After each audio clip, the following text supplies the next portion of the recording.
നമസ്കാരം എല്ലാ പ്രിയ ശ്രോതാക്കൾക്കും ഡോക്ടറോട് ചോദിക്കാം തത്സമയ ഫോണിൻ പ്രോഗ്രാമിലേക്ക് സ്വാഗതം. അപ്പോൾ ഇന്നത്തെ ഡോക്ടറോട് ചോദിക്കാം പരിപാടിയുടെ വിഷയം എന്ന് പറയുന്നത് ഗർഭാശയ മുഴകളാണ്.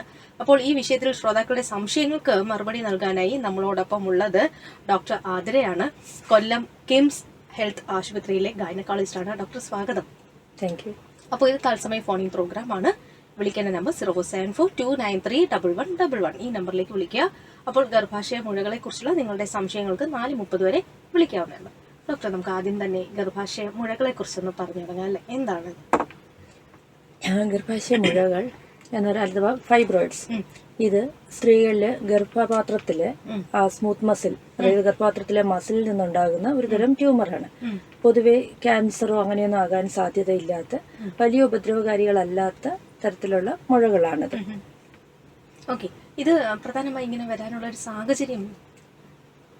നമ്മുടെ ഇതിന് മറ്റു പല രോഗങ്ങളെയും പോലെ ഇന്ന കാരണം കൊണ്ട് ഒരു വരുന്നു എന്ന് പറയാനുള്ള കാര്യങ്ങളൊന്നും ഇല്ല. അതായത് ഇപ്പോൾ ഒരു ബാക്ടീരിയോ വൈറസോ കൊണ്ടുണ്ടാകുന്ന ഒരു അസുഖം പോലെ ഒരു ഇന്ന കാരണം കൊണ്ട് എന്ന് പറയാൻ കഴിയത്തില്ല. പൊതുവെ സ്ത്രീകളിൽ ഇപ്പോൾ അമ്മയ്ക്ക് സഹോദരിക്കൊക്കെ ഉണ്ടെങ്കിൽ ആ കുടുംബത്തിലെ മറ്റ് സ്ത്രീകൾക്ക് വരാനുള്ള സാധ്യതകളുണ്ട്. അതായത് ഒരു ഫെമിലിയൽ ടെൻഡൻസി നമ്മൾ പൊതുവെ ഫൈബ്രോയിഡിൽ കാണാറുണ്ട്. ഒരു ജനറ്റിക് അസോസിയേഷൻ അതുകൊണ്ട് തന്നെ ഉണ്ടെന്ന് വേണം കരുതാനായിട്ട്. പിന്നെ സ്ത്രീകളിലുള്ള ഈസ്ട്രജൻ ഹോർമോണിനോട് ഡിപ്പെൻഡന്റ് ആയിട്ടാണ് ഈ ഫൈബ്രോയിഡിന്റെ വളർച്ചയും മറ്റു കാര്യങ്ങളും വരുന്നത്. അതുകൊണ്ട് തന്നെ ഈസ്ട്രജന്റെ എക്സ്പോഷർ, ശരീരത്തിൽ ഈസ്ട്രജന്റെ അളവ് കൂടുതലുള്ള സ്ത്രീകളിൽ ഫൈബ്രോയിഡ് കൂടുതലായിട്ട് കാണാറുണ്ട്.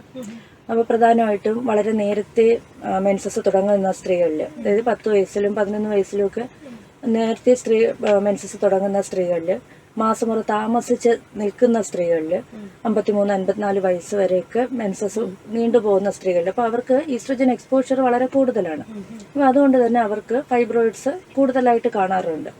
പിന്നെ അമിതവണ്ണം ഉള്ളവരിൽ മറ്റ് മെലിഞ്ഞിരിക്കുന്നവരെക്കാൾ കൂടുതലായിട്ട് ഫൈബ്രോയിഡ്സ് കാണാറുണ്ട്. കാരണം ഈ വണ്ണം കൂടുതലുള്ളവരിൽ ഈസ്ട്രജന്റെ അളവ് കൂടുതലായിട്ട് നമ്മൾ കാണാറുണ്ട്. അതും ഒരു കാരണമായിരിക്കാം. ഡോക്ടർ, ഇതിന് നമുക്കൊരു കുറെ ലക്ഷണങ്ങൾ ഉണ്ടാവുമല്ലോ ഇപ്പം നമുക്ക് മുഴകളുണ്ട് എങ്കിൽ, അതെന്തൊക്കെയായിരിക്കും? സ്ത്രീകളിൽ വളരെ കോമൺ ആയിട്ട് കാണുന്ന ഒരു പ്രശ്നമാണ് ഗർഭാശയ മുഴകൾ എന്ന് പറയുന്നത്. ഒരു 30 മുതൽ 40% സ്ത്രീകളിലും മുഴകൾ കാണാറുണ്ട്. പക്ഷെ അതിൽ തന്നെ നല്ലൊരു ശതമാനത്തിന് സിംറ്റംസ് ഒന്നും ഉണ്ടാകണമെന്നില്ല. പലരും മറ്റ് പല കാര്യങ്ങൾക്കായിട്ട്, ഇപ്പം മറ്റ് വയറുവേദനയ്ക്കായിട്ടോ അല്ലെങ്കിൽ ഇപ്പം മൂത്രനാളിയിൽ കല്ലോ അങ്ങനെ എന്തെങ്കിലും ഉണ്ടോ എന്ന് നോക്കുന്നതിനൊക്കെ നമ്മൾ പലപ്പോഴും പല കാര്യങ്ങൾക്കായിട്ട് സ്കാൻ ചെയ്യാറുണ്ട്. അങ്ങനെ സ്കാൻ ചെയ്യുന്ന സമയത്ത് യാദൃശ്ചികമായി കാണുന്ന മുഴകളുണ്ടാവാം. വലുതും ചെറുതുമായിട്ടുള്ള പലതരത്തിലുള്ള മുഴകളും നമ്മൾ ഈ യാദൃശ്ചികമായിട്ട് സ്കാൻ ചെയ്യുമ്പോൾ കാണാറുണ്ട്. ഇനി ഒരു 50% ആൾക്കാർക്ക് ഇത് സിംറ്റംസ് ഉണ്ടാക്കാറുണ്ട്. ഈ സിംറ്റംസ് ഉണ്ടാക്കാവുന്നവരിൽ ഏറ്റവും കൂടുതൽ കാണുന്ന സിംറ്റംസ് എന്ന് പറയുന്നത് ആർത്തവ സംബന്ധമായിട്ടുള്ള പ്രശ്നങ്ങളും വയറുവേദനയാണ്. അപ്പോൾ ആർത്തവ സംബന്ധമായിട്ടുള്ള പ്രശ്നങ്ങൾ എന്ന് പറയുമ്പോൾ പീരിയഡ്സിന്റെ സമയത്ത് അമിതമായിട്ടുള്ള രക്തസ്രാവം ഏറ്റവും കോമൺ ആയിട്ട് ഉണ്ടാക്കുന്ന സിംറ്റം എന്ന് പറയുന്നത് അത് തന്നെയാണ്. അപ്പോൾ ഈ ബ്ലീഡിങ് പലപ്പോഴും പല രീതിയിലുണ്ടാവാം. ഒന്ന്, ഈ പീരിയഡ്സിന്റെ ഡ്യൂറേഷൻ, അതായത് ഒരു 3-4 അല്ലെങ്കിൽ 5 ദിവസം ഉണ്ടാകുന്ന ബ്ലീഡിങ് 5 ദിവസത്തിൽ നിൽക്കും. പക്ഷെ ഈ ബ്ലീഡിങ് ഉള്ള ദിവസങ്ങളിൽ അമിതമായിട്ട് കട്ടയായിട്ടൊക്കെ ബ്ലീഡിങ് പോകുന്ന ഒരു സാഹചര്യം, അല്ലെങ്കിൽ ബ്ലീഡിങ് നിൽക്കാതെ 7 ദിവസം 10 ദിവസം 14 ദിവസം വരെ ബ്ലീഡിങ് നിൽക്കുന്ന സാഹചര്യം. ഇത് രണ്ടും അല്ലാതെ പീരിയഡ്സിന് ദിവസങ്ങളിലല്ലാതെ ഇടതടവിട്ടുണ്ടാകുന്ന ബ്ലീഡിങ്. അപ്പോൾ ഇങ്ങനെ പലതരത്തിലുള്ള ആർത്തവ അബ്നോർമാലിറ്റികളായിട്ട് ഫൈബ്രോയിഡ്സ് പ്രസന്റ് ചെയ്യാറുണ്ട്.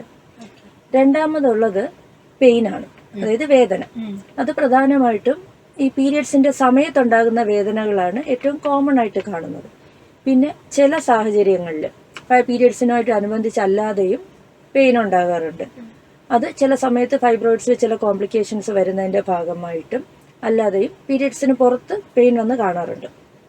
ഈ 2 സിംറ്റംസ് കഴിഞ്ഞാൽ പിന്നെ കൂടുതൽ പേരും പ്രസന്റ് ചെയ്യുന്നത്, പ്രത്യേകിച്ച് വലിയ മുഴകളുള്ളവർക്ക് വയറിന് അമിതമായിട്ട് വയറ് വലുതാകുന്നു എന്നുള്ള തോന്നൽ, അല്ലെങ്കിൽ അടിവയറിൽ ഭാരം, കല്ലിപ്പ്, ഇങ്ങനെയുള്ള സിംറ്റംസ് ആയിട്ട് വരുന്ന നല്ലൊരു ശതമാനം സ്ത്രീകളുണ്ട്.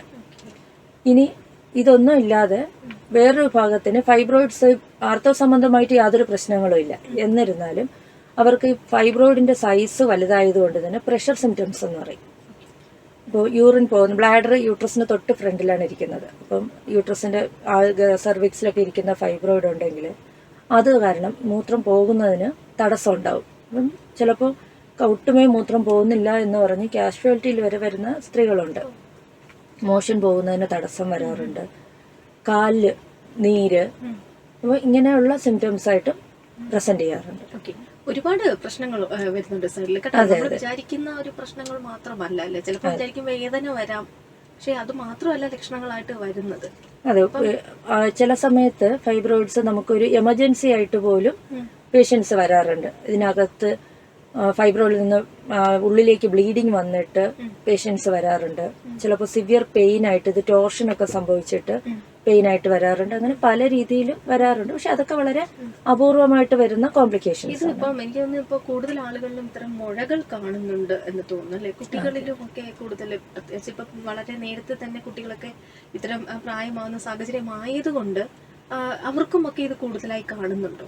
അതെ, പണ്ടത്തെ അപേക്ഷിച്ച് നോക്കുകയാണെങ്കിൽ ഇപ്പൊ പെൺകുട്ടികൾ മെൻസസ് ആകുന്നത് വളരെ നേരത്തെയാണ്. പണ്ട് 13-14 വയസ്സിൽ മെൻസസ് ആയിക്കൊണ്ടിരുന്ന കുട്ടികൾ ഇപ്പം മിക്കവരും 10 വയസ്സ് 9 വയസ്സിൽ പോലും കുട്ടികളെ നമ്മൾ കാണുന്നുണ്ട് മെൻസസ് ആയിട്ട്. അപ്പൊ അങ്ങനെ കുട്ടികൾ നേരത്തെ മെൻസസ് ആവുന്നത് തന്നെ അവരുടെ ശരീരത്തിന് ഈസ്ട്രജൻ എക്സ്പോഷർ വളരെ കൂടുതലാണ് നേരത്തെ തന്നെ. പിന്നെ നമ്മുടെ ലൈഫ് സ്റ്റൈലിൽ ഉണ്ടായിരിക്കുന്ന കുറേ നമ്മുടെ ഭക്ഷണ രീതിയിലൊക്കെ വന്നിട്ടുള്ള മാറ്റങ്ങളും ഒക്കെ നമ്മുടെ ബോഡിയിൽ ഹോർമോണൽ ചേഞ്ചസ് ഉണ്ടാക്കുന്നുണ്ട്. അതൊക്കെ ആയിരിക്കാം പണ്ടത്തേനെ അപേക്ഷിച്ച് ഫൈബ്രോയിഡ്സിന്റെ കാണുന്നത് വളരെ കൂടുതലാണ്.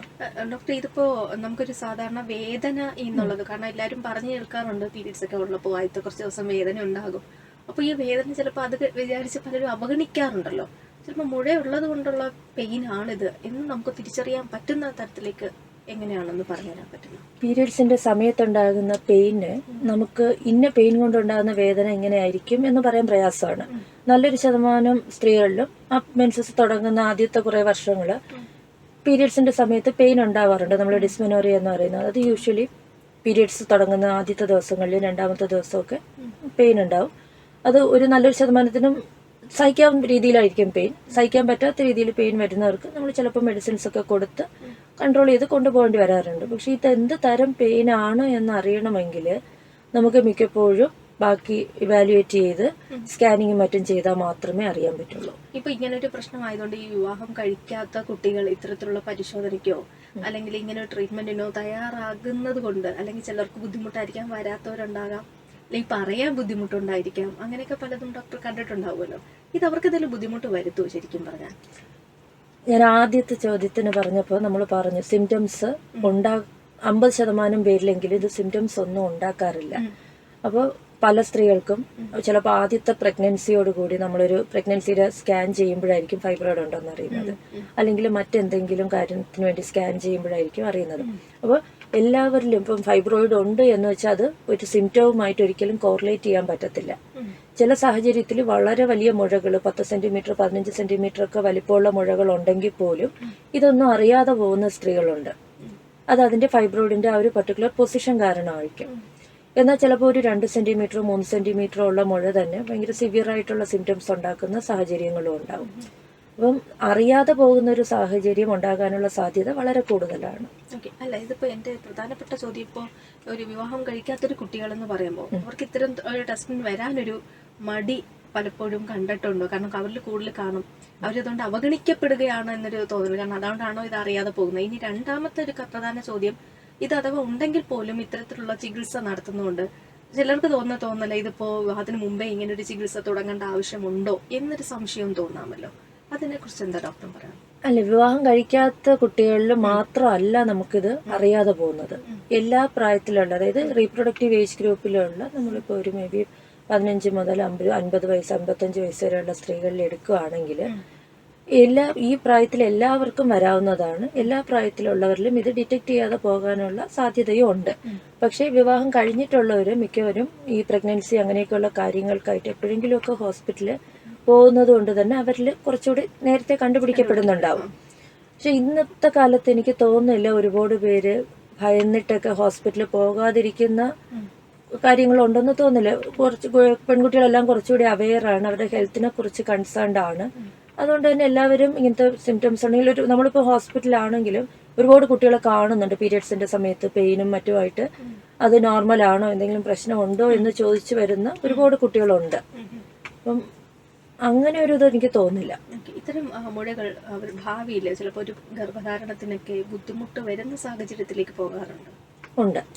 ഇപ്പോൾ നമ്മൾ സിംറ്റംസ് പറഞ്ഞപ്പോൾ മെയിനായിട്ട് ഈ അല്ലാത്ത സിംറ്റംസ്, അതായത് ബ്ലീഡിങ്ങും പെയിനും ഒക്കെ പറഞ്ഞെങ്കിലും ചെറിയൊരു ഭാഗത്തിന് ഇത് ഫൈബ്രോയിഡ്സ് ഫെർട്ടിലിറ്റി റിലേറ്റഡ് ആയിട്ടുള്ള അല്ലെങ്കിൽ വന്ധ്യതയ്ക്ക് കാരണമാകുന്നുണ്ട്.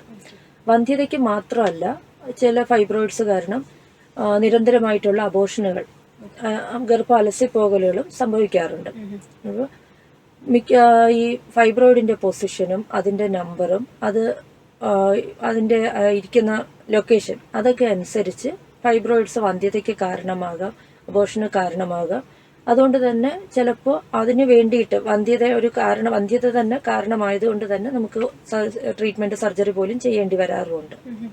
എന്തൊക്കെ തരം സർജറീസ് ആണ് ഇപ്പം നിലവിലുള്ളത്? ഫൈബ്രോയിഡ്സിന്റെ ട്രീറ്റ്മെന്റിന് നമുക്ക് എപ്പോഴും സർജറി അല്ല, നമുക്ക് കൺസർവേറ്റീവ് ട്രീറ്റ്മെന്റ് അല്ലെങ്കിൽ സർജറി ഇല്ലാതെ ഫോളോ അപ്പ് ചെയ്യാവുന്ന രീതിയിൽ ഉള്ള ഫൈബ്രോയിഡ്സ് ഉണ്ട്. അപ്പോൾ ഫൈബ്രോയിഡിന് നമ്മൾ ഒരു ട്രീറ്റ്മെന്റ് എന്ത് വേണം എന്ന് തീരുമാനിക്കുന്നതിന് മുമ്പ് ഒരു പേഷ്യന്റിന് മൊത്തത്തിൽ ആണ് നമ്മൾ കണക്കാക്കേണ്ടത്. ആ ഒരു രോഗിയുടെ പ്രായം, ഫൈബ്രോയിഡ് എത്ര എണ്ണം ഉണ്ട്, അത് യൂട്രസിന്റെ ഏത് ഭാഗത്തായിട്ട് സ്ഥിതി ചെയ്യുന്നു, എത്ര സൈസ് ഉണ്ട്, അവരുടെ പ്രഗ്നൻസി അതുപോലെയുള്ള ആവശ്യകതകൾ എന്തൊക്കെയാണ് എന്നൊക്കെയുള്ള എല്ലാ കാര്യങ്ങളും കൂടെ കണക്കാക്കിയിട്ട് വേണം നമ്മളൊരു ട്രീറ്റ്മെന്റ് തീരുമാനിക്കാനായിട്ട്. ഇപ്പോൾ ശ്രീലക്ഷ്മി ചോദിച്ച പോലെ നമ്മളിപ്പോൾ സർജറിയുടെ ട്രീറ്റ്മെന്റ് പാർട്ട് ചോദിക്കുകയാണെങ്കിൽ നമുക്ക് ഫൈബ്രോയിഡ്സ് മാത്രം ആയിട്ട് റിമൂവ് ചെയ്യുന്ന സർജറികളുണ്ട്. യൂട്രസ് മൊത്തമായിട്ട് ഫൈബ്രോയിഡ് ഉള്ള യൂട്രസ് മൊത്തത്തിൽ റിമൂവ് ചെയ്യുന്ന രീതിയിലുള്ള സർജറീസും ഉണ്ട്. നമുക്ക് ഈ ഒരുപാട് ബ്ലീഡിംഗ് ഉണ്ടാവുന്ന സാഹചര്യം ഉണ്ടെന്ന് പറഞ്ഞു.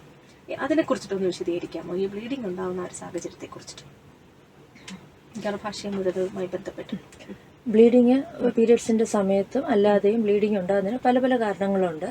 അപ്പോൾ നമ്മളിപ്പോൾ നമ്മുടെ ടോപ്പിക്ക് ഫൈബ്രോയിഡ് ആയതുകൊണ്ട് തന്നെ അതുമായിട്ട് ബന്ധപ്പെടുത്തിയുള്ള കാര്യങ്ങൾ മാത്രം പറയാം. ഈ ഫൈബ്രോയിഡ്സ് ഞാൻ പറഞ്ഞില്ലേ കോമൺ ആയിട്ടുള്ള ഒരു ഇതായതുകൊണ്ട് തന്നെ അതുമായിട്ട് ബന്ധപ്പെട്ടാണ് ഏറ്റവും കൂടുതലായിട്ട് ഈ ബ്ലീഡിങ് കാണുന്നത്. അപ്പോൾ അത് പീരിയഡ്സിന്റെ സമയത്ത് അമിതമായ രക്തസ്രാവം. അപ്പോൾ അമിതമായ രക്തസ്രാവം ഒന്നുകിൽ നമ്പർ ഓഫ് ഡേയ്സ്, ദിവസങ്ങൾ കൂടാതെ തന്നെ ആ വരുന്ന ദിവസങ്ങളിൽ അത് ശക്തമായിട്ടുള്ള ബ്ലീഡിങ്ങും രക്തം കട്ടകട്ടയായിട്ട് പോകുന്ന അവസ്ഥ, പിന്നെ അല്ലെങ്കിൽ പ്രൊലോങ്ഡ് ആയിട്ട് ഈ 4 ദിവസം അല്ലെങ്കിൽ 5 ദിവസം ബ്ലീഡിങ് എന്നതിന് പകരം 10 മുതൽ 15 ദിവസം വരെ ബ്ലീഡിങ് കണ്ടിന്യൂസ് ആയിട്ട് നിൽക്കുന്ന തരത്തിലുള്ള ബ്ലീഡിങ്, പീരിയഡ്സ് അല്ലാത്ത സമയത്ത് ഇടവിട്ടുള്ള ബ്ലീഡിങ് വരുന്ന അവസ്ഥ, ഇതെല്ലാം കോമൺ ആയിട്ട് കാണുന്ന സിംറ്റംസ് ആണ്. ഫൈബ്രോയിഡ് ഇപ്പോൾ യൂട്രസിന്റെ ക്യാവിറ്റിക്ക് അകത്തിരിക്കുന്ന തരം ഫൈബ്രോയിഡ്സ്, സബ്മ്യൂക്കസ് ഫൈബ്രോയിഡ് എന്ന് പറയും, അതുള്ളവർക്ക് പീരിയഡ്സിന്റെ സമയത്ത് അമിതമായ ബ്ലീഡിങ് ഉണ്ടാകുന്നത് കൂടാണ്ട് ഇന്റർമെൻസ്ട്രൽ ബ്ലീഡിങ് പീരിയഡ്സ് അല്ലാത്ത സമയത്ത് ഇടവിട്ട് ബ്ലീഡിങ് ഉണ്ടാവാറുണ്ട്.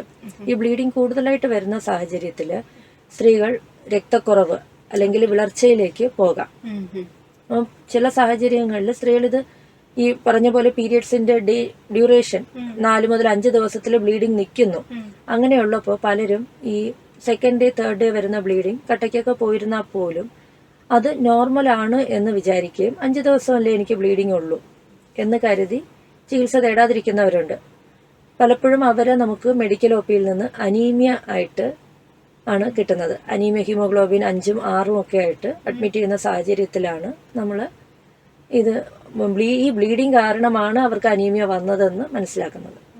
അത് ഈ ഗർഭാശയ മുഴകൾ ഉള്ളവരിൽ മാത്രമല്ല, സാധാരണ ഇപ്പോൾ ഈ കൂടുതലും സ്ത്രീകളിൽ ഇങ്ങനെ ഒരു എന്താ പറയാ ബ്ലഡിന്റെ കുറവുള്ളവർ ഒരുപാട് പേരുണ്ട് അല്ലേ? ഇത്തരത്തില് ഇങ്ങനെ വളരെയധികം ലെവൽ കുറഞ്ഞു പോകുന്നവരുണ്ട്. അതും ഈ ബ്ലീഡിങ് ഓവറായി നിൽക്കുക. അപ്പൊ അത് പല അല്ല, ബ്ലീഡിങ് ഓവറായി നിൽക്കുന്നത് കൊണ്ട് മാത്രമല്ല അനീമിയക്ക് പല കാരണങ്ങളുണ്ട്. പക്ഷെ സ്ത്രീകളിൽ വരുമ്പോൾ ഈ പീരിയഡ് സമയത്ത് അമിത ബ്ലീഡിംഗ് ആണ് ഏറ്റവും കൂടുതലായിട്ടുണ്ടാകുന്ന ഒരു കാരണം. അപ്പൊ അതിനകത്ത് ഫൈബ്രോയിഡ് ഒരു കോമൺ കോസ് ആണ്. അതാണ് എന്റെ ചോദ്യം. ഇപ്പം മുഴകൾ ഉണ്ട് എന്നുകൊണ്ട് വെച്ച് നമുക്ക് കൂടുതൽ ബ്ലീഡിങ് ഉണ്ടാകാം. ചിലർക്ക് അവരുടെ ഒരു ശരീരത്തിന്റെ പ്രത്യേകത കൊണ്ടാണോ ഇത്തരത്തിലുള്ള ബ്ലീഡിങ് ഉണ്ടാകുന്നത്? അപ്പൊ 2 കാരണങ്ങൾ കൊണ്ടും ഉണ്ടാകുമോ എന്നുള്ളതാണ്. ഫൈബ്രോയിഡ്സ് കൊണ്ട് ബ്ലീഡിങ് കൂടുതലുണ്ടാകും. പക്ഷെ മറ്റു യൂട്രസിലെ തന്നെ മറ്റു കാരണങ്ങൾ കൊണ്ടും ഉണ്ടാകും. യൂട്രസിലുണ്ടാകുന്ന പോളിപ്പ് മൂലം ബ്ലീഡിങ് കൂടുതലുണ്ടാകാം. അഡിനോമയോസിസ് പോലെയുള്ള അസുഖങ്ങളുണ്ടെങ്കിൽ കൂടുതലുണ്ടാവാം. പിന്നെ ഇത് രണ്ടും ഇല്ലെങ്കിൽ പോലും നോർമലായിട്ടുള്ള ഒരു യൂട്രസ് ആണെങ്കിൽ പോലും ഹോർമോണൽ വ്യതിയാനങ്ങൾ കൊണ്ടും ബ്ലീഡിങ് ഉണ്ടാവാം. പിന്നെ എൻഡോമെട്രിയത്തിൽ ഉണ്ടാകുന്ന അമിതമായ വളർച്ച, എൻഡോമെട്രിയൽ ഹൈപ്പർപ്ലേസിയ എന്നൊക്കെ പറയുമ്പോൾ അങ്ങനെയുള്ള സാഹചര്യങ്ങളിലും അമിതമായിട്ടുള്ള ബ്ലീഡിങ് ഉണ്ടാകാം. നമുക്കത് എങ്ങനെ മനസ്സിലാക്കി പോകാൻ പറ്റും ഒരു സ്ത്രീക്ക്? സാധാരണ നമുക്കത് പ്രശ്നമൊന്നുമില്ല എന്നുള്ള നിലയിൽ തന്നെ ആയിരിക്കും. സാധാരണ നമ്മൾ എല്ലാവരോടും ചോദിക്കുന്ന ഒരു ചോദ്യം എത്ര പാഡൊക്കെ ചേഞ്ച് ചെയ്യാറുണ്ട് എന്നുള്ളതാണ്. അപ്പോൾ ഒരു 3-4 പാഡ് ഒരു ദിവസം ചേഞ്ച് ചെയ്യുന്നു, ഒരു 4 to 5 ഡേയ്സിൽ ബ്ലീഡിങ് നിൽക്കുന്നു എന്നുണ്ടെങ്കിൽ അതൊരു നോർമൽ പീരിയഡ്സ് ആയിട്ട് കണക്കാക്കാം. ഈ ക്ലോട്ട് ചെയ്യുന്ന മെൻസ്ട്രൽ ബ്ലഡ് എപ്പോഴും നമുക്കൊരു ഹെവി മെൻസ്ട്രൽ ബ്ലീഡിങ്ങിനുള്ളൊരു ഇൻഡിക്കേറ്ററാണ്. ഓക്കെ ഓക്കെ ഡോക്ടർ, ഇത് കറക്റ്റ് സമയത്ത് ഇതിന് ചികിത്സ ഇല്ലെങ്കിൽ, നമ്മൾ ശ്രദ്ധിച്ചില്ലെങ്കിൽ എന്തും വേണ്ടി പ്രശ്നം ഉണ്ടായേക്കാം, അല്ലെങ്കിൽ എന്തായിരിക്കും അവരുണ്ടാകുന്ന കുഴപ്പങ്ങൾ? ഈ അമിതമായിട്ടുള്ള ബ്ലീഡിങ് നമുക്ക് വിളർച്ച ഉണ്ടാകും, രക്തക്കുറവും വിളർച്ചയും ഉണ്ടാകും. ഈ രക്തക്കുറവിന്റെ തോതനുസരിച്ച് അതിന്റെ കോംപ്ലിക്കേഷൻസ് വരാനുള്ള സാധ്യതയുണ്ട്. ഏറ്റവും പ്രധാനമായിട്ടുള്ളത് ഇത് തന്നെയാണ്, കാരണം ബ്ലീഡിംഗ് ആണ് ഏറ്റവും കോമൺ സിംറ്റം. അപ്പോൾ പെയിൻ ആണെങ്കിൽ കുറച്ചുകൂടി വേഗം അവർ ഹോസ്പിറ്റലിൽ എത്തുകയും ചികിത്സ തേടാനും ഒക്കെ ഉള്ള സാധ്യത കൂടുതലാണ്. പിന്നെ അപ്പോൾ വിളർച്ച അതിപ്പോൾ ഒരുപാട് സിവിയർ ആയിട്ടുള്ള അനീമിയ വരികയാണെങ്കിൽ അത് ഹൃദയത്തിൻ്റെ പ്രവർത്തനത്തിന് വരെ തകരാറിലാക്കാനുള്ള സാധ്യതയുണ്ട്. പിന്നെ ഈ വലിയ ഫൈബ്രോയിഡ്സ്, പ്രത്യേകിച്ച് യൂറിൻ പോകുന്നതിന് തടസ്സം ഉണ്ടാക്കുന്ന രീതിയിലുള്ള ഫൈബ്രോയിഡ്സ്, ഞാൻ പറഞ്ഞില്ല ആദ്യമേ പറഞ്ഞ പോലെ ആദ്യമൊക്കെ ചെറിയ തടസ്സമായിരിക്കും. ചില സാഹചര്യങ്ങളിൽ ഇത് കംപ്ലീറ്റ് ആയിട്ട് യൂറിൻ പോകാത്ത ഒരു അവസ്ഥയിലേക്ക് വരെ കൊണ്ടെത്തിക്കാറുണ്ട്. അപ്പോൾ പലപ്പോഴും കാഷ്വാലിറ്റിയിൽ യൂറിൻ പോകുന്നില്ല എന്നുള്ളൊരു കംപ്ലൈൻ്റ് ആയിട്ട് വരുമ്പോഴായിരിക്കും നമ്മളത് കണ്ടുപിടിക്കുന്നത്. അപ്പോൾ അതൊക്കെ ഒരു എമർജൻസി സിറ്റുവേഷനാണ്. പിന്നെ യൂട്രസിൻ്റെ പുറത്തിരിക്കുന്ന സബ്സീറസ് ഫൈബ്രോയിഡ് എന്നൊക്കെ പറയുന്ന മുഴകൾ ചിലപ്പം അത് ചുറ്റി ടോർഷൻ ഉണ്ടാകുന്ന സാഹചര്യത്തിൽ സിവിയർ പെയിനൊക്കെ ആയിട്ട് നമുക്കതൊരു എമർജൻസി ആയിട്ട് സർജറി വേണ്ടി വരുന്ന സാഹചര്യങ്ങൾ ഉണ്ടാക്കാം. ഡോക്ടർ നേരത്തെ പറഞ്ഞു അമ്മയ്ക്കോ അല്ലെങ്കിൽ സഹോദരിക്കോ അങ്ങനെ ഉണ്ടെങ്കിലും നമുക്ക് വരാനുള്ള സാഹചര്യം ഉണ്ടാകുമെന്ന് പറഞ്ഞു. ഇത് ഏത് പ്രായം മുതലായിരിക്കാം നമുക്ക് കൂടുതൽ കണ്ടു തുടങ്ങുന്നത്? സാധാരണ ആ ഒരു മിഡ് ഏജിലോട്ട് വന്നു കഴിഞ്ഞാൽ, അതായത് 30 വയസ്സിനും 50 വയസ്സിനും ഇടയിലുള്ള സ്ത്രീകളിലാണ് ഏറ്റവും കൂടുതലായിട്ട് ഫൈബ്രോയിഡ്സ് കാണുന്നത്. അതിൽ താഴെ കാണില്ല എന്നല്ല, പക്ഷെ കോമൺ ആയിട്ട് അതിനുള്ള സാധ്യതകൾ കൂടി വരുന്നത് 30 വയസ്സിന് മുകളിലോട്ട് 40-നും 50-നും ഇടയ്ക്കാണ് ഏറ്റവും കൂടുതൽ സ്ത്രീകളിൽ ഫൈബ്രോയിഡ്സ് കണ്ടുവരുന്നത്. ഓക്കെ, അപ്പോൾ അവർക്ക് ഏത് സമയത്താണ് അത് സർജറി ആവശ്യമാണ് എന്ന് പറയുന്നത്? ഏത് ടൈമിലായിരിക്കും സർജിക്കൽ ട്രീറ്റ്മെന്റ് വേണ്ടി വരുന്ന സാഹചര്യങ്ങൾ? നമുക്ക് വളരെ വലിയ മുഴകളാണ്, 5 സെന്റിമീറ്ററിന് മുകളിൽ വലിപ്പമുള്ള മുഴകളാണ്. എല്ലാ മുഴകൾക്കും സർജറി?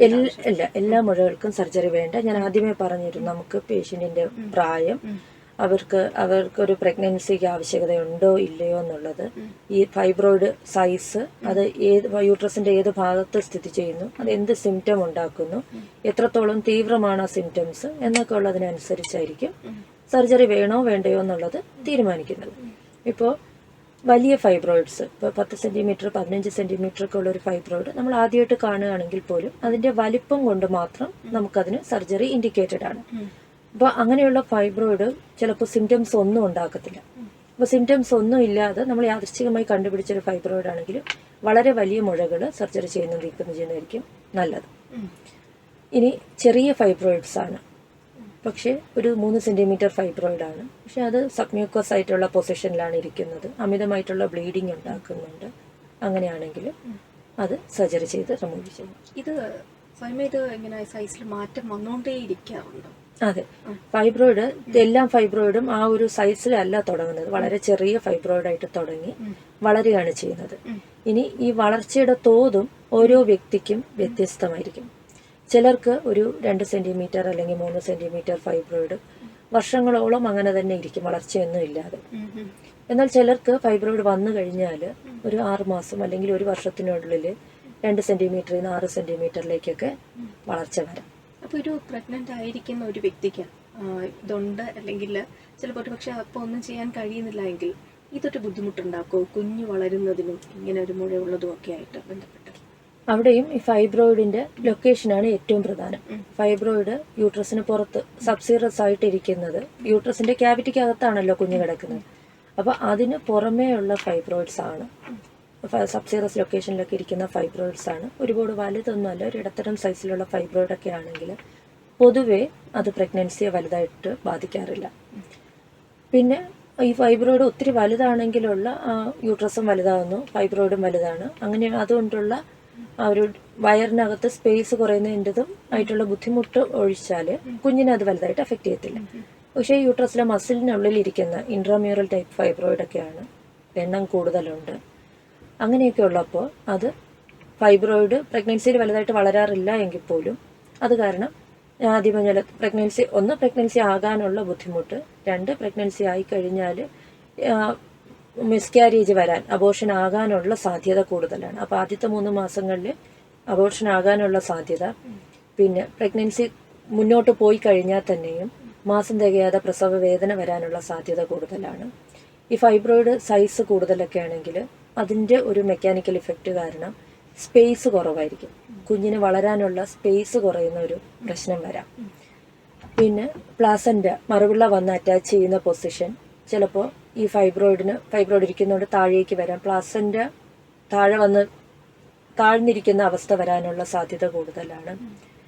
ഇനി അവർ ഡേറ്റ് അടുത്ത് വന്നു, പ്രസവിക്കാറായി, അങ്ങനെ വരുമ്പോഴും ഈ കുഞ്ഞിന് പൊസിഷൻ, സാധാരണ കുഞ്ഞിൻ്റെ തല കീഴായിട്ടുള്ള പൊസിഷനാണുള്ളത്, എന്നാൽ പോലും ഈ ഫൈബ്രോയിഡൊക്കെ ഇരിക്കുമ്പോൾ കുഞ്ഞിന് തല അവിടെ വന്നിരിക്കാനുള്ള സ്പേസ് ഇല്ലാതെ വരുമ്പോൾ കുഞ്ഞ് വിലങ്ങനെ കിടക്കുക, ഇരിക്കുന്ന പൊസിഷനിൽ വരിക. അപ്പോൾ അങ്ങനെയൊക്കെ ഉള്ളത് വരുന്നത് കൊണ്ട് സ്വാഭാവികമായിട്ടുള്ള സാധാരണ പ്രസവം നടക്കാനുള്ള സാധ്യതകൾ കുറയും. അതൊരു പ്രശ്നമാണ്. പിന്നെ സാധാരണ പ്രസവം അല്ലാതെ തന്നെ ഇപ്പോൾ തല താഴെയാണെങ്കിൽ പോലും യൂട്രസിന് ഈ പ്രസവ സമയത്ത് ചുരുങ്ങുന്ന ആ ഒരു കൺട്രാക്ഷൻസ് വരാനുള്ള, നോർമലി ഉള്ള ഒരു യൂട്രസ് പോലെ കൺട്രാക്ഷൻസ് ചിലപ്പം വരണം എന്നില്ല. അപ്പോൾ അതുകൊണ്ട് പ്രസവം പ്രോഗ്രസ് ചെയ്യാതിരിക്കാം. പ്രസവവേദന വന്നാൽ പോലും അത് നോർമൽ രീതിയിൽ പ്രസവം പ്രോഗ്രസ് ചെയ്യാതിരിക്കാം. കുഞ്ഞിൻ്റെ തല ഇറങ്ങുന്നതിൽ ബുദ്ധിമുട്ട് വരാം. ചുരുക്കി പറഞ്ഞാൽ സിസേറിയൻ ആകാനുള്ള സാധ്യതകൾ കൂടുതലായിട്ട് വരും. പിന്നെ പ്രസവം കഴിഞ്ഞു കഴിഞ്ഞാലും ബ്ലീഡിങ് കൂടുതൽ വരാനുള്ള സാധ്യതയുണ്ട്. അപ്പം അങ്ങനെ ഒരു ഗർഭിണിക്ക് ഫൈബ്രോയിഡ് ഉണ്ടെങ്കിൽ ആ ഒരു പ്രസവം എന്തുകൊണ്ടും ഒരു കോംപ്ലിക്കേറ്റഡ് പ്രഗ്നൻസി ആയിട്ട് തന്നെ പോകാനാണ് സാധ്യത കൂടുതൽ. സാധാരണ ഒരു പ്രഗ്നൻസിയെക്കാളും വളരെയധികം കോംപ്ലിക്കേഷൻസ് കൂടുതലായിരിക്കും. വണ്ണം കൂടുതലുള്ള ഒരുപാട് പേരുണ്ടല്ലോ, അമിതവണ്ണം എന്നൊക്കെ പറയുന്നത്, അതും ഇതിനെ എത്രത്തോളം ബാധിക്കാറുണ്ട്, അവരുടെ ആഹാരവും കാര്യങ്ങളും ഒക്കെ? അമിതവണ്ണം ഒരു പ്രശ്നം തന്നെയാണ്. അമിതവണ്ണം ഉള്ളവരിൽ, പ്രത്യേകിച്ച് PCOD ഒക്കെ ഉള്ളവരിൽ അമിതവണ്ണം നമ്മൾ കൂടുതലായിട്ട് കാണുന്നുണ്ട്. അപ്പം അവരുടെ ശരീരത്തിൽ ഈ പറഞ്ഞ സ്ത്രീ ഹോർമോൺ ഈസ്ട്രജൻ്റെ അളവ് കൂടുതലായിട്ട് കാണാറുണ്ട്. അപ്പം ഈസ്ട്രജൻ ഡിപ്പെൻഡൻ്റ് ആണ് ഫൈബ്രോയിഡ്സ് എന്നുള്ളത് കൊണ്ട് തന്നെ അവരിൽ ഈ ഫൈബ്രോയിഡ്സ് കൂടുതലായിട്ട് നമ്മൾ കാണുന്നുണ്ട്. അപ്പോൾ അത് രണ്ടും ഡയറക്റ്റ്ലി എത്രത്തോളം ലിങ്ക്ഡ് ആണ് എന്നുള്ളത് നമുക്ക് പറയാൻ പറ്റത്തില്ല. പക്ഷെ എന്നാൽ പോലും പൊതുവിൽ വണ്ണം കൂടുതലുള്ളവരിൽ ഫൈബ്രോയിഡ്സ് കൂടുതലായിട്ട് കണ്ടുവരുന്നുണ്ട്. ഇത് വണ്ണമുള്ളവരിൽ മാത്രമല്ലല്ലോ അല്ലേ? അല്ല, ഒരിക്കലും അല്ല. നമ്മൾ ഒരു സ്ത്രീ ആണെങ്കിൽ ഫൈബ്രോയിഡ് വരാനുള്ള സാധ്യത ഒരു 30 മുതൽ 40% വരെ എന്തായാലും ഉണ്ട്. അത് വണ്ണം ഉള്ളവരിലും വണ്ണം ഇല്ലാത്തവരിലും കാണാം. പക്ഷെ വണ്ണമുള്ളവരിൽ കുറച്ചുകൂടി കൂടുതലായിട്ട് കാണുന്നു എന്നുള്ളത് മാത്രമേ. എന്നാലും നമുക്ക് ഇപ്പോൾ ഒരു പക്ഷേ ഒരു 40 വയസ്സിനൊക്കെ ശേഷം ഇതൊരു ടെസ്റ്റ് ഇടയ്ക്ക് നടത്തുന്നത് നല്ലതായിരിക്കും, അല്ലെങ്കിൽ അതിന്റെ ഒരു ആവശ്യകത വളരെ കൂടുതലായിരിക്കും? അതോ അല്ല എന്തെങ്കിലും പെയിൻ വരുമ്പോൾ മതിയോ, എങ്ങനെയാണ്? അല്ല, നമ്മളൊരു റുട്ടീൻ ഹെൽത്ത് ചെക്കപ്പ് എപ്പോഴും നല്ലതാണ്, പ്രത്യേകിച്ച് 40 വയസ്സിന് മുകളിൽ. നമ്മുടെ നാട്ടിൽ അങ്ങനെയൊരു കൾച്ചർ ഒരു ഇല്ലാത്തതിന്റെ ഒരു പ്രശ്നമാണ്. ശരിക്കും ഒരു പാപ്സ്മിയർ ടെസ്റ്റും എല്ലാം നമ്മളൊരു ഐഡിയലി പാപ്സ്മിയർ ടെസ്റ്റൊക്കെ ഒരു 21 വയസ്സിന് ശേഷമുള്ള എല്ലാവരും 3 വർഷത്തിലൊരിക്കലെങ്കിലും ചെയ്തിരിക്കണം എന്നാണ്. അപ്പോൾ അതൊന്നും ചെയ്യുന്ന ഒരു രീതി നമ്മുടെ നാട്ടിൽ അങ്ങ് സാധാരണമായിട്ടില്ല. അപ്പം റുട്ടീനായിട്ട് പാപ്സ്മിയർ ടെസ്റ്റൊക്കെ ചെയ്യുവാണെങ്കിൽ ആ സമയത്ത് നമുക്ക് PV ചെയ്യുന്ന സമയത്ത് യൂട്രസിന്റെ സൈസൊക്കെ കൂടുതലാണെങ്കിൽ സ്കാൻ ചെയ്ത് നോക്കാം. അപ്പോൾ എല്ലാവരെയും നേരിട്ട് സ്കാൻ ചെയ്യണം എന്നല്ല പറയുന്നത്, പക്ഷെ ഒരു റുട്ടീൻ ഗൈനക് ചെക്കപ്പും കാര്യങ്ങളൊക്കെ ചെയ്യുന്നത് നല്ലത് തന്നെയായിരിക്കും. എനിക്ക് തോന്നുന്നു ഒരുപാട് പേരും വളരെ താമസിച്ചൊക്കെ വിവാഹം കഴിക്കുന്നവരാണല്ലോ. പലരിലും ഇന്നിപ്പോഴും ട്രീറ്റ്മെന്റ് ഒക്കെ നടക്കുന്നുണ്ട് അല്ലെ, ഗർഭം ധരിക്കുന്നതിന് വേണ്ടിയിട്ടൊക്കെ. അപ്പൊ അതിനുള്ളൊരു പ്രധാന കാരണങ്ങളിൽ ഇതൊരു കാര്യമായി മാറുന്നുണ്ടോ ഇപ്പോഴത്തെ ഒരു സാഹചര്യത്തിൽ? ഫൈബ്രോയിഡ് ഒരു വലിയൊരു ഫാക്ടറാണ് എന്ന് നമുക്ക് പറയാൻ പറ്റത്തില്ല. മറ്റ് പല ഫാക്ടേഴ്സിന്റെയും കൂടെ ഇതും കോൺട്രിബ്യൂട്ട് ചെയ്യുന്നുണ്ടാവാം. അപ്പം ഏജ് കൂടുന്നത് ഒരു പ്രശ്നമാണ്. പിന്നെ ഫൈബ്രോയിഡ് പോലെ തന്നെ PCOD വളരെയധികം കൂടി വരുന്നുണ്ട്. അപ്പോൾ അതുകൊണ്ട് തന്നെ ഇവരിൽ ഓവുലേഷനും മറ്റും ശരിയാവണം എന്നില്ല. ആ സാഹചര്യങ്ങളെല്ലാം കൂടെ ഫൈബ്രോയിഡ്സ് ഉള്ളവർക്ക് അതും ഒരു കോൺട്രിബ്യൂട്ടറി ഫാക്ടർ ആയിരിക്കാം. പക്ഷെ ഫൈബ്രോയിഡ്സ് ഉള്ള എല്ലാവർക്കും വന്ധ്യതയോ ഒന്നും ഒരു പ്രശ്നമായിട്ട് വരാറില്ല. നല്ലൊരു ശതമാനം ആൾക്കാരിൽ ഞാൻ പറഞ്ഞ പോലെ സിംറ്റംസ് ഒന്നും ഉണ്ടാവില്ല. അവരൊരു പ്രഗ്നൻസിയുടെ ഫസ്റ്റ് സ്കാൻ ചെയ്യുമ്പോഴായിരിക്കും ഫൈബ്രോയിഡ് കാണുന്നത്.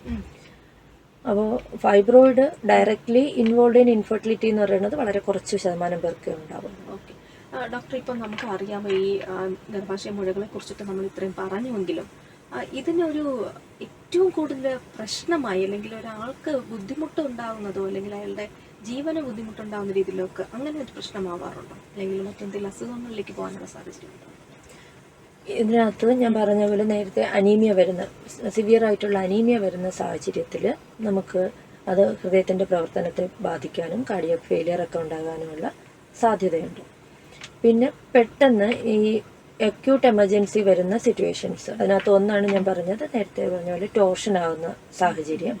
അത് പേഷ്യൻ്റ് സിവിയർ പെയിനും കാര്യങ്ങളും വരുന്നു എന്ന് ഒഴിച്ചു കഴിഞ്ഞാൽ പിന്നെ ചിലപ്പോൾ മിക്കവാറും ഒരു എമർജൻസി സർജറിയും വേണ്ടി വരും. വേറൊരു വളരെ അപൂർവമാണെങ്കിലും സംഭവിക്കാവുന്ന ഒരു കോംപ്ലിക്കേഷൻ എന്ന് പറയുന്നത് ഈ സബ്സീറസ് ഫൈബ്രോയിഡ് വലുതൊക്കെയാണ് എന്നുള്ളത്. അപ്പോൾ അതിൻ്റെ പുറത്തുള്ള രക്തക്കുഴലുകൾ പൊട്ടിയിട്ട് ആന്തരിക രക്തസ്രാവമായിട്ട് ചിലപ്പോൾ വരാം. അത് ഒരു അക്യൂട്ട് എമർജൻസിയാണ്. അപ്പോൾ അങ്ങനെയൊക്കെയുള്ള സിറ്റുവേഷനിൽ നമ്മളത് കൃത്യസമയത്ത് ഐഡൻറ്റിഫൈ ചെയ്തില്ല എന്നുണ്ടെങ്കിൽ, രക്തം കൊടുക്കുകയും സർജറി ചെയ്ത് ആ ഒരു പ്രശ്നം പരിഹരിക്കുകയും ചെയ്തില്ല എന്നുണ്ടെങ്കിൽ ചിലപ്പോൾ ജീവന് തന്നെ അപകടം വരാവുന്ന സാഹചര്യങ്ങൾ വരാം. ഓക്കെ, നേരത്തെ പറഞ്ഞുകൊണ്ടിരുന്നത് മെഡിസിനിലൂടെ അല്ലെങ്കിൽ എക്സസൈസിലൂടെയൊക്കെ ഇതിന് പരിഹാരം ഉണ്ടാക്കാൻ സാധിക്കൂ എന്നുള്ളതായിരുന്നു. എക്സസൈസിലൂടെ വെയിറ്റ് റിഡക്ഷൻ വരുന്നത് കൊണ്ട് തന്നെ ഒരു പരിധി വരെ നമുക്ക് ആ ഒരു ശരീരത്തിലുള്ള ഈസ്ട്രജൻ ആക്ടിവിറ്റിയെ ഒന്ന് കൺട്രോൾ ചെയ്യാൻ പറ്റും. അത് ഫൈബ്രോയിഡ്സിന്റെ വളർച്ചയൊക്കെ നമുക്ക് ഒരു പരിധി വരെ ഹെൽപ്പ് ചെയ്തേക്കാം. പിന്നെ മെഡിസിൻസ് ട്രീറ്റ്മെന്റ് തീർച്ചയായിട്ടും മെഡിസിൻസ് ഒരു പരിധി വരെ ഹെൽപ്പ് ചെയ്യും. അപ്പോൾ മരുന്നുകൾ കൊണ്ടുള്ള ചികിത്സ പ്രധാനമായിട്ടും നമുക്ക് സിംറ്റംസ്, പ്രത്യേകിച്ച് യങ് പേഷ്യൻസ് ആണ്, ചെറിയ ഫൈബ്രോയിഡ്സ് ആണ് എന്നുണ്ടെങ്കിൽ നമുക്ക് ആ പീരിയഡ്സിന്റെ സമയത്തുള്ള അവരുടെ ബുദ്ധിമുട്ട് എന്താണോ, ബ്ലീഡിങ്, ഹെവി ബ്ലീഡിങ് ആണെങ്കിൽ ബ്ലീഡിങ് കുറയ്ക്കുന്നതിനുള്ള മെഡിസിൻസും, പെയിൻ ആണെങ്കിൽ പെയിൻ കുറയ്ക്കുന്ന മെഡിസിൻസും കൊണ്ട് നമുക്കത് കൺട്രോൾ ചെയ്ത് കൊണ്ടുപോകാവുന്നതാണ്. ഇനി ഫൈബ്രോയിഡിന് സൈസ് കൂടുതലാണ് അല്ലെങ്കിൽ നമുക്ക് സർജറി ചെയ്യാൻ വേണ്ടിയിട്ടുള്ള സാഹചര്യങ്ങളൊന്നും ഇല്ല, അങ്ങനെയുള്ള സാഹചര്യങ്ങളിൽ നമുക്ക് ഹോർമോണൽ ട്രീറ്റ്മെന്റ് ഒരു പരിധി വരെ നമ്മളെ ഹെൽപ്പ് ചെയ്യാറുണ്ട്. അപ്പോൾ അങ്ങനെയുള്ള മരുന്നുകൾ അത് ടാബ്ലറ്റ്സ് ആയും ഇഞ്ചെക്ഷൻസ് ആയും അല്ലെങ്കിൽ യൂട്രസിനകത്തിടുന്ന ഹോർമോണുള്ള ഇംപ്ലാന്റുകളായിട്ടും ഒക്കെ നമ്മൾ പല രീതിയിലുള്ള ഹോർമോണൽ ട്രീറ്റ്മെന്റ്സ് കൊടുക്കാറുണ്ട്. പക്ഷേ ഈ മെഡിക്കൽ ട്രീറ്റ്മെന്റ് ഓപ്ഷൻസ് പലപ്പോഴും നമുക്കൊരു 100% അല്ലെങ്കിൽ കംപ്ലീറ്റ് ആയിട്ട് ഒരു ട്രീറ്റ്മെന്റ് അല്ലെങ്കിൽ ക്യൂർ തരുന്ന ഒരു സാഹചര്യം കാണാറില്ല. ഒരു സർജിക്കൽ ട്രീറ്റ്മെന്റ് പലപ്പോഴും വേണ്ടി വരാറുണ്ട്. പക്ഷെ നമുക്ക് ഈ സർജിക്കൽ ട്രീറ്റ്മെന്റ് വേണ്ടി വരുന്ന സാഹചര്യത്തിൽ എത്തുന്നത് തടയാനോ അല്ലെങ്കിൽ മെൻസസ് നിൽക്കാറായ ഒരു സ്ത്രീക്കൊക്കെ ആണെങ്കിൽ നമുക്ക് ഒരു പരിധി വരെ മെഡിക്കൽ ട്രീറ്റ്മെന്റ് കൊടുത്ത് അവരുടെ മെനോപോസ് വരെ ഇതൊന്ന് പോസ്റ്റ്പോൺ ചെയ്ത് വെച്ച് കഴിഞ്ഞാൽ ഒരു സർജറി അവോയ്ഡ് ചെയ്യാൻ പറ്റുന്ന സാഹചര്യങ്ങൾ ഉണ്ടാവാറുണ്ട്. നമ്മൾ ഡോക്ടറോട് ചോദിക്കാൻ പറയേണ്ട സമയം കഴിയുകയാണെങ്കിൽ പെട്ടെന്നൊരു ചോദ്യം, നമുക്ക് ഇപ്പോൾ നിലവിലുള്ള ഈ സർജറികളെ കുറിച്ചിട്ട് നമുക്ക് മനസ്സിലാക്കാൻ വേണ്ടിയുള്ള കാര്യം എന്ന് പറയുമ്പോൾ ഡോക്ടർ, സർജിക്കൽ ട്രീറ്റ്മെന്റ് എന്ന് പറയുമ്പോൾ നമുക്ക് ഫൈബ്രോയിഡ് മാത്രമായിട്ട് റിമൂവ് ചെയ്യുന്ന മയോമെക്ടമി എന്ന് പറയുന്ന പ്രൊസീജിയർ ചെയ്യാം. അല്ല ഈ ഫാമിലിയൊക്കെ കംപ്ലീറ്റഡ് ആയിട്ടുള്ള 45 വയസ്സിന് 40 വയസ്സിന് മുകളിൽ പ്രായമുള്ള സ്ത്രീകൾക്ക് നമ്മൾ ചെയ്യുമ്പോൾ സാധാരണ ഹിസ്റ്റക്ടമി അഥവാ യൂട്രസ്, ഫൈബ്രോയിഡ് ഉള്ള യൂട്രസ് തന്നെ റിമൂവ് ചെയ്യുന്ന ഓപ്പറേഷനാണ് ചെയ്യുന്നത്. ഈ 2 സർജറികൾ നമുക്ക് ഓപ്പൺ സർജറി ആയിട്ടോ അല്ലെങ്കിൽ ലാപ്രോസ്കോപ്പിക് സർജറി ആയിട്ടോ ചെയ്യാവുന്നതാണ്. ഓക്കെ, അപ്പോൾ നമ്മൾ ഇന്ന് ഗർഭാശയ മുഴകളെ കുറിച്ചിട്ടായിരുന്നു സംസാരിച്ചത്. നമ്മളോടൊപ്പം ഇത്രയും നേരം ഉണ്ടായിരുന്നത് കൊല്ലം കിംസ് ഹെൽത്ത് ഹോസ്പിറ്റലിലെ ഗൈനക്കോളജിസ്റ്റ് ഡോക്ടർ ആതിരയായിരുന്നു. ഡോക്ടർ കമന്റ് റേഡിയോ വെൻസികന്റെ പേരിൽ നന്ദി പറയുന്നു. Thank you. അപ്പോൾ ഡോക്ടറോട് ചോദിക്കാം തത്സമയ ഫോണിംഗ് പ്രോഗ്രാം സമാപിക്കുന്നു.